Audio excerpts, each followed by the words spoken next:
Number 4, I would say Jaylen Waddle to the Broncos. Everybody always talks about his durability concerns. He's missed 7 games in 5 years. I don't worry about it. And he gives them a number 1 receiver. Now, I think Courtland Sutton is underrated, but we have to be honest about what the NFL has become. It's become more of a wide receiver league. I used to call him icing on the cake. It does matter. I mean, JSN is a big reason the Seahawks got to the Super Bowl. And Puka Nacua and Devontae Adams are a big reason the Rams were in the NFC Championship. So I think Jaylen Waddle is going to be a big deal, especially with Sean Payton's play design. I think he's going to be excellent. Well, I believe this entire offense is undergoing a transformation right now. Because it's not just Sean Payton.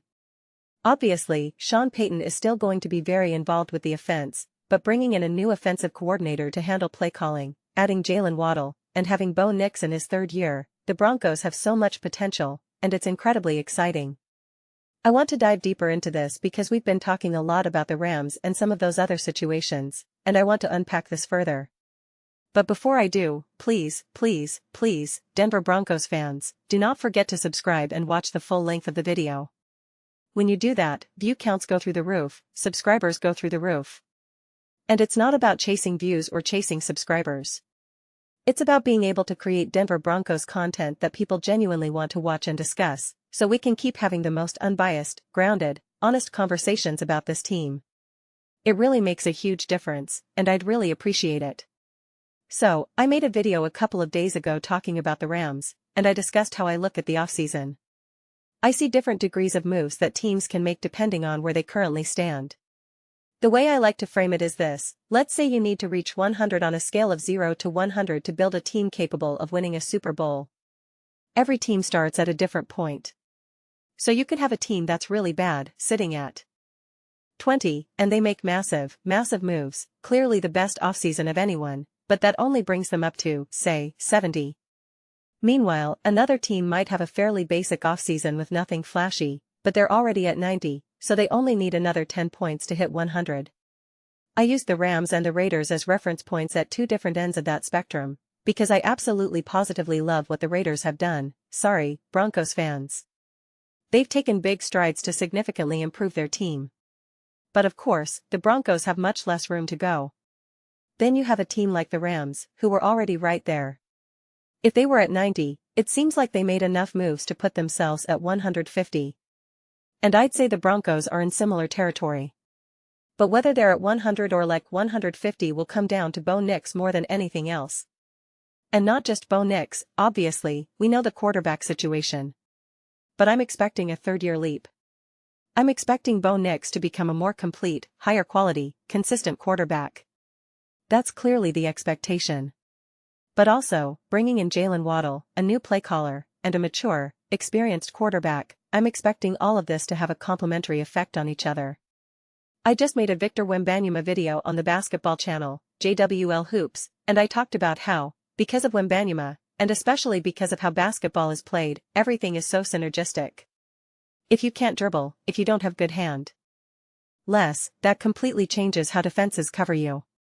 If you can't shoot, that changes how defenses cover you. If you can't shoot but you have great handles, they'll still give you space, but now your handles won't be as dangerous, and getting to the rim won't be as dangerous. Whereas if you just develop a decent shot, it doesn't even have to be a Steph Curry 3, just a decent shot, defenses now have to change how they play you. Even just in terms of spacing, that allows you to be even more dangerous off the dribble. It's very complementary, very butterfly effect, dominoes, whatever analogy you want to use. And football is like that to an extreme degree. Oh, we get the passing game going, and the running game benefits. If you have a good offensive line, this and that, blah blah blah. The reality is that the Broncos find themselves in some really interesting places. The quality of the quarterback, adding an additional great offensive weapon, and play calling, the intention is that the offense will be better just from a coaching perspective. I don't want to reduce it to just play calling, so I'll just say offensive coaching in general. The intention is that the coaching will improve, the offensive firepower and weaponry will improve, and the quarterback play will improve. If you only had one of those variables, you would imagine it would influence the other variables. But now you're improving 3 variables at once. In that basketball analogy, it's like developing a 3-point shot, handles, and passing all at the same time. When you do all of that simultaneously, the synergy is through the roof. Now, this team didn't win the Super Bowl. So when I say 100, I mean that you essentially won the Super Bowl. We can't say that because the Broncos didn't win. And I've said this a million times, the Broncos were in the Super Bowl in my mind. They were clearly the best team in the AFC. They were worthy of getting to that role, but they didn't. We don't know.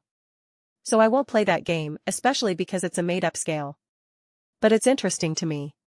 Let's just say they didn't win the Super Bowl, they came up short, so they were at 90.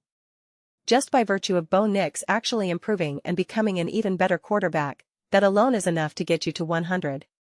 Bringing in Jaylen Waddle, that's enough to get you to 100.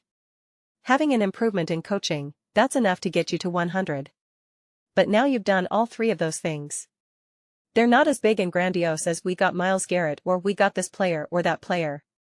The Broncos seemingly already had that. They're just waiting for some of these other things to catch up. The intention with the coaching is that it's supposed to be a significant improvement. If it weren't going to be significant, Sean Payton wouldn't do it. And I've got news for you, Sean Payton does not have muted power in Denver. He just doesn't. So this is supposed to be a huge step forward. That alone is incredibly exciting. Now you're also talking about bringing in another offensive weapon. The passing game should improve, which then helps make the running game more consistent. A more consistent running game then helps the passing game become more consistent, which then helps support Bo Nix. It's the feedback loop I always talk about. So the Broncos haven't had the splashiest moves. At one point, getting Waddle felt splashy, but in hindsight, you think, not really. On a spectrum, it's great. And again, I praised it and loved it and was over the moon for it with the Broncos.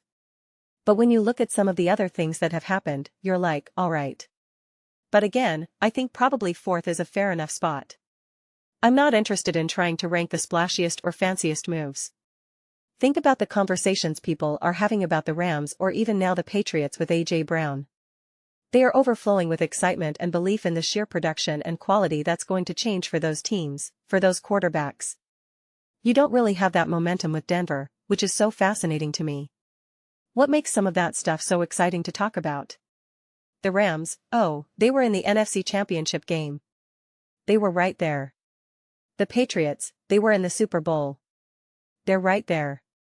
And it's like, and the Broncos were in the AFC Championship game. They took down Josh Allen and the Buffalo Bills. They were right there. In my mind, they would have beaten the Patriots. They were a few plays away from winning the Super Bowl. I'm not going to make that claim definitively, but you see how you can get there. And I'm certainly not going to take away from the Seahawks Super Bowl, but the Broncos are there. And that's why the remaining question that still hangs over the Broncos, I shouldn't say consistently, but over the last couple of years, is simply, who is Bo Nix ultimately going to become? What will he become as a quarterback?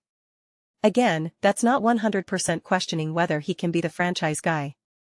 It's more, who are you going to be when it's all said and done? Are you going to be a good quarterback? A great quarterback? Elite? Special?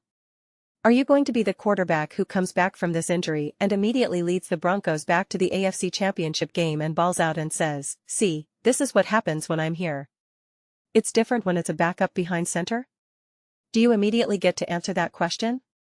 And again, it's one of those things where you don't even have to be an all-time great. That's why I'll reference someone like Jalen Hurts in this situation. He played spectacularly in one Super Bowl, and people said, that was a one-off. Look what he did in 2023 and then the whole 2024 season. He's okay.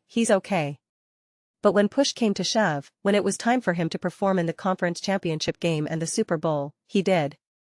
He answered the call.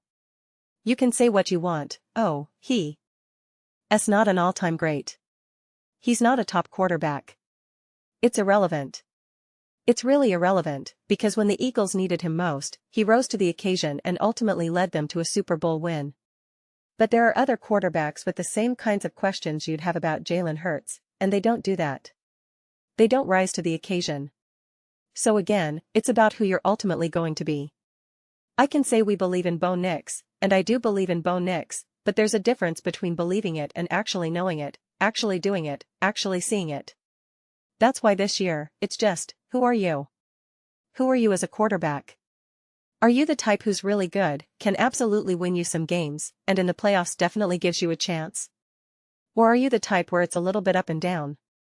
Or are you the type where you say, no, Bo Nix is awesome. As long as this team is good enough, we are going to be contenders? What party are you part of? Who are you as a quarterback? This season is such a great opportunity to answer those questions. And that is ultimately where this whole season, and therefore the moves, and what it all leads to, what it all means, comes into focus. That's the advantage a team like the Rams has. You know who Matthew Stafford is. You've known who he's been for the last decade. That doesn't mean they're automatically going to win the Super Bowl or that he's going to win MVP. But you know, we are still in the process of figuring that out for Bo Nix. You're still trying to figure it out for Drake May, Caleb Williams, Jaden Daniels. It's simply by virtue of experience. And that's why, after Bo Nix's rookie season, when we were going through all the rankings and tiers, and everyone kept saying, well, we've only seen this for 1 year, I said that's not fun to me. That's not interesting. We can always do that. We can always say, well, we've seen more out of this quarterback. That's not interesting to me, but I do understand it as well. It's two sides of the same coin. I can have tremendous belief in Bo Nix and think he's great, think he's going to be an awesome quarterback, think he's going to be consistently competitive with the Broncos. But that doesn't mean he doesn't still have to continue to prove it, doesn't need to execute and reinforce those feelings. So this year is on the table. I think I've said this before, Bo Nix this season is in a position to answer every single question you could ever have about him. The team is good enough to me. I'm confident enough in the coaching. I'm confident enough on both sides of the ball.